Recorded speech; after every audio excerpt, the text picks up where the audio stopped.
जय हिंद दोस्तों, स्वागत है आपके अपने YouTube channel Ajay Shashi study point में। दोस्तों आज की क्लास में हम लोग देखने वाले हैं एक और न्यू अपकमिंग वैकेंसी के बारे में, जिसके बारे में हम लोग आपको वीडियो के माध्यम से पहले भी अपडेट दे चुके हैं। लेकिन अब ये वैकेंसी कंफर्म आ रही है। आपको कब आ रही है, कितने पदों पे आ रही है, इसके लिए क्वालिफिकेशन क्या है, आपकी एलिजिबिलिटी क्या है, सारी चीज़ों पे बहुत ही अच्छे से चर्चा करने वाले हैं। और ये भर्ती के लिए आपको कौन सी कंपनी को टेंडर दिया जाएगा, क्या प्रोसेस होगा सिलेक्शन का, सारा चीज़ के बारे में हम लोग अच्छे से डिस्कस करने वाले हैं। अगर दोस्तों आपने अभी तक हमारे YouTube चैनल को सब्सक्राइब नहीं किया है तो भाई फ्यूचर में आपको बहुत सारी अपडेट देखने को मिलने वाली है गवर्नमेंट जॉब्स की, तो आप जो है हमारे चैनल को सब्सक्राइब कर लें। और आज की क्लास को हम लोग स्टार्ट करते हैं इसी के साथ। आज की हम लोग देखने वाले हैं एक न्यू अपकमिंग वैकेंसी जो है इंडियन रिजर्व बटालियन 2023 की एक बहुत ही बड़ी भर्ती बच्चों। ठीक है, आप देख सकते हैं। सबसे पहले हम लोग 1 बाय 1 सारी चीज़ों के बारे में डिस्कस करते चलते हैं। ठीक है, देखिए जो आपकी भर्ती आ रही है IRB की, उसमें एज की अगर बात कर लेते हैं कि एज क्वालिफिकेशन में क्या रहेगी, तो एज की जो मांगी जाएगी वो 18 से 25 साल मांगी जाएगी। अगर आप OBC वाले हैं तो 3 साल और जोड़ लीजिए, 18 से 28, और SC ST वाले के लिए 18 से 30 साल रखा जाएगा। वही बात कर लेते हैं आपकी एलिजिबिलिटी की। ठीक ना, मतलब क्वालिफिकेशन क्या रखी जाएगी, तो क्वालिफिकेशन बहुत ही कम रखी गई है, मात्र आपके 10th पास ही क्वालिफिकेशन रखी गई है। चलिए अगर हम लोग पोस्ट की बात कर लेते हैं तो 20,000 पोस्ट पे भर्ती निकल के आने वाली है। और इसके लिए अगर आप अप्लाई करते हैं तो कितना फ़ी देना होगा, तो देखिए जनरल वाले के लिए, OBC वाले के लिए और EWS वाले के लिए मात्र 100 रुपया की पेमेंट करनी है। बाकी जो फीमेल्स होंगी और SC ST वाले बच्चों को कोई पेमेंट नहीं करना है, बस फ़ी का प्रोसेस जो होगा आपका 0 होगा। ठीक है, चलिए अब हम लोग बात करते हैं सिलेक्शन प्रोसेस के बारे में। ठीक है, तो देखिए इसमें 3 स्टेप होंगे आपके।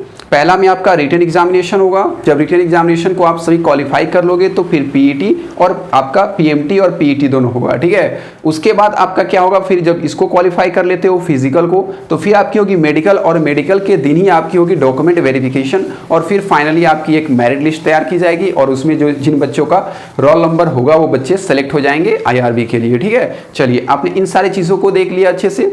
देखिए सिलेक्शन प्रोसेस के बारे में हम लोग और डिटेल्स में देखने से पहले कुछ इंपॉर्टेंट पॉइंट पे आप देख लीजिए। देखिए जो IRB की भर्ती होती है इंडियन रिजर्व बटालियन, नाम से आपको क्लियरली मेंशन हो रहा होगा कि ये रिजर्व बटालियन है। ठीक है, देखिए बात ऐसा होता है कि जो आपकी पैरामिलिट्री फोर्स होती है वो जितनी भी चीज़ें होती है सडनली और आपके आती है तो उस चीज़ों को वही हैंडल करती है, कंट्रोल करती है।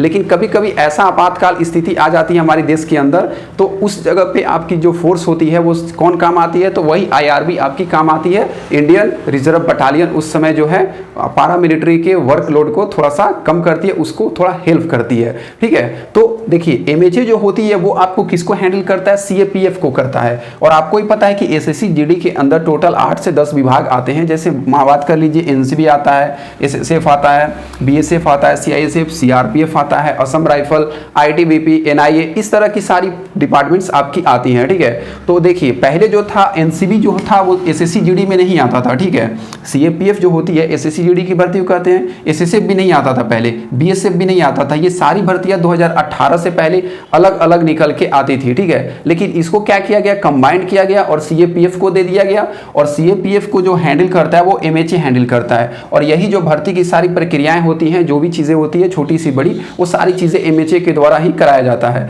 तो MHA ही ने डिसाइड किया कि हम लोग एक इंडियन रिजर्व बटालियन बनाएंगे और इसके द्वारा भारत के 17 स्टेट ऐसे हैं जहाँ पे नक्सल प्रभावित क्षेत्र हैं, वहाँ पे हम लोग जो है 18 से 20,000 पद पे भर्ती देंगे, जो हम लोग वीडियो के स्टार्टिंग में ही आपको बताया था 20,000। ठीक है, और सारे को स्टेट वाइज हम लोग डिवाइड कर देंगे जैसे SSC GD की भर्तियां होती है। 2 को छोड़ दीजिए, एक होती है आपकी क्या, NCB, NIA और SSF, ये 2-3 भर्तियां हैं जिसको छोड़ दीजिए, तो बाकी सब स्टेट लेवल पे ही आपकी ज्वाइनिंग प्रोसेस को कंप्लीट किया जाता है। भर्ती आपकी सेंट्रल होती है लेकिन कट ऑफ स्टेट पे जाती है। NCB और SSF की कट ऑफ होती है जो कि आपकी सेंट्रल पे जाती है। तो इस बार ऐसा अनुमान लगाया जा रहा है आपका कि या तो MHA IRB की भर्ती को निकालेगा और खुद से अकेले SSC को ही देगा, जो GD की भर्ती होती है SSC कंडक्ट कराती है। उसी तरह से जिस तरह से CAPF की जो भर्ती प्रक्रिया होती है उसको कौन कंप्लीट कराता है, SSC, उसी तरह से IRB की भी वही कराएगा। या तो फिर SSF, देखिए सीएपीएफ में ही आईआरबी की भर्ती को मर्ज कर दिया जाएगा। और जिस तरह से एनसीबी एक डिपार्टमेंट हो गई, एसएसएफ एक डिपार्टमेंट हो गई, बीएसएफ एक डिपार्टमेंट हो गई, सीआईएसएफ एक डिपार्टमेंट हो गई, उसी तरह से आईआरबी को भी एक डिपार्टमेंट घोषित कर दिया जाएगा और अलग अलग स्टेट में इसके सीट को डिवाइड कर दिया जाएगा और इसके कटअप भी इसी तरह जाएंगे। जिस तरह से सारी प्रक्रिया होती है उसी तरह से होगी। आशा करते हैं कि यहाँ तक आपको कोई तरीके से कोई डाउट नहीं रहेगी। अगर और भर्ती के बारे में कोई डाउट है तो कमेंट में जरूर आप पूछ लेंगे, हम लोग सारे कमेंट का रिप्लाई देते हैं। थोड़ा लेट हो जाएगा, हो सकता है। देखिए यहाँ तक हम लोग सारी चीज़ों को अच्छे से समझा दिए। अब देख लीजिए सिलेक्शन प्रोसेस में सबसे पहला पे क्या आता है, तो सबसे पहला पे आता है आपका रिटेन आता है। ठीक है, सबसे पहला रिटेन आता है, तो हम लोग रिटेन को समझेंगे। देखिए रिटेन में जो सीबीटी एग्जाम होगा, कंप्यूटर बेस्ड टेस्ट होगा आपका, और सेम प्रोसेस होगा बिल्कुल एसएससी जीडी की जो प्रक्रियाएं होती है सिलेक्शन प्रोसेस, वही आपकी होगी यहाँ पर भी, किसमें, आईआरबी में भी। जिसमें आपके जीके के कितने क्वेश्चन होंगे, तो आप देख सकते हैं टोटल 25 क्वेश्चन होंगे और 25 नंबर के होंगे। एक क्वेश्चन जो होंगे 1 नंबर के होंगे। मैथ्स के 25 क्वेश्चन 25 नंबर के होंगे। आपके रीजनिंग के 25 क्वेश्चन 25 नंबर के। देखिए यहाँ पे जो होगा, देख लीजिए यहाँ पे, ठीक है, यहाँ पे हिंदी और इंग्लिश दोनों में से कोई एक होगा जो आपको 25 क्वेश्चन होंगे, 25 नंबर के होंगे। अब देख लीजिए सिलेबस को लेके भी थोड़ा कन्फ्यूजन है अभी तक। ठीक है, देखिए क्यों कन्फ्यूजन है, क्योंकि अगर ये पूरा प्रोसेस एसएससी जीडी का है तो आपको ही पता है कि 2022 की जो भर्ती थी उसमें एसएससी जीडी आपकी जो क्वेश्चंस, नंबर ऑफ क्वेश्चंस थे वो 25-25 ना करके 20-20 पूछा था। टोटल 80 प्रश्न थे और एक क्वेश्चन 2 नंबर के थे, तो आपके टोटल 160 नंबर के थे, जिसके लिए आपको कितना समय दिया गया था, तो 1 घंटा का समय दिया गया था। और इस बार से ऐसा बोल दिया गया है प्रधानमंत्री के द्वारा ही आपका ये पब्लिश करके नोटिस देके अपडेट दे दिया गया है कि अब जो होगी एसएससी जीडी की एग्जाम टोटल 14 लैंग्वेज में लिया जाएगा। तो अगर ये एसएससी जीडी में मर्ज होती है तो एसएससी जीडी की जो न्यू वाली सारी सिलेक्शन प्रोसेस है उसी को आपको आईआरबी भी फॉलो करेगी। ठीक है, आशा करते हैं कि आपको सिलेबस को लेके भी जो पूरी तरह से डिटेल्स में अच्छे से पता चल गया होगा। अब हम लोग देखते हैं रनिंग वाले प्रोसेस को। तो देखिए रनिंग जो होगी वो टोटल 5 किलोमीटर की रनिंग होगी और देखिए 1.6 किलोमीटर की रनिंग होगी। तो जो 5 किलोमीटर की रनिंग होगी उसके लिए आपको 24 मिनट का समय दिया जाएगा, और जो रनिंग 1.6 किलोमीटर की मतलब 1600 मीटर की होगी उसके लिए आपको कितना समय दिया जाएगा, तो 8.5 मिनट का समय दिया जाएगा। लेकिन देख लीजिए यहाँ पे ये इंपॉर्टेंट है आप सभी के लिए। देखिए यहाँ पे जनरल लिखा गया है, मतलब देखिए मेल वाले कैंडिडेट के लिए जो रनिंग होगा 5 किलोमीटर और 24 मिनट दिया जाएगा। जो फीमेल कैंडिडेट है उनका रनिंग होगा 1600 मीटर या 1.6 किलोमीटर और उनका जो वक्त होगा समय वो 8.5 मिनट का होगा। वही बात कर लेते हैं आपका हाइट क्या होगा, तो मेल कैंडिडेट का हाइट 170 मांगा गया है और फीमेल का 157 मांगा गया है। वही बात कर लेते हैं चेस्ट को लेके, तो देखिए मेल कैंडिडेट का चेस्ट होगा 80 से 85 और फीमेल कैंडिडेट का चेस्ट को मेजरमेंट नहीं होता है। ठीक है, यहाँ तक सारी चीज़ों को आपने अच्छे से देख लिया। हम लोग आपके फिजिकल जो मेजरमेंट होती है उसके बारे में बता दिए और जो फिजिकल प्रोसेस होती है उसके बारे में भी हम लोग अच्छे से आपको क्लियरली बता दिए हैं।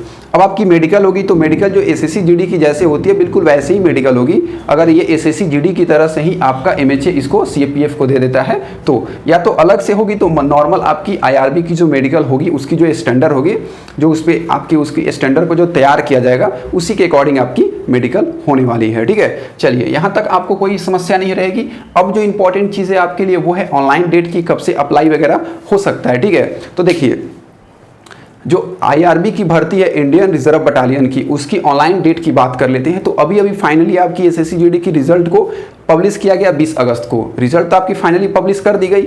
अब नई भर्ती को लेके थोड़ी सी प्रक्रियाएं को थोड़ा सा और इंक्रीज किया जाएगा, बढ़ाया जाएगा। ठीक है, उसके प्रोसेस को थोड़ा सा और फास्ट किया जाएगा नई भर्ती को लेके।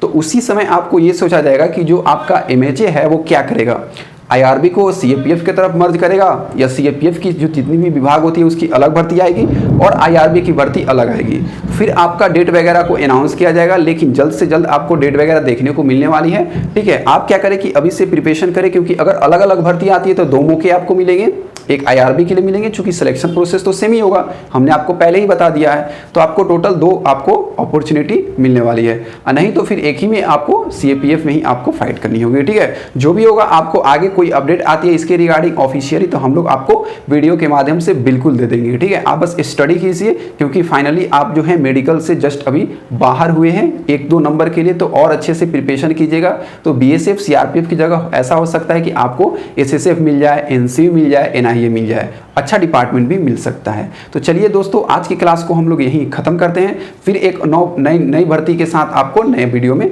मिलेंगे।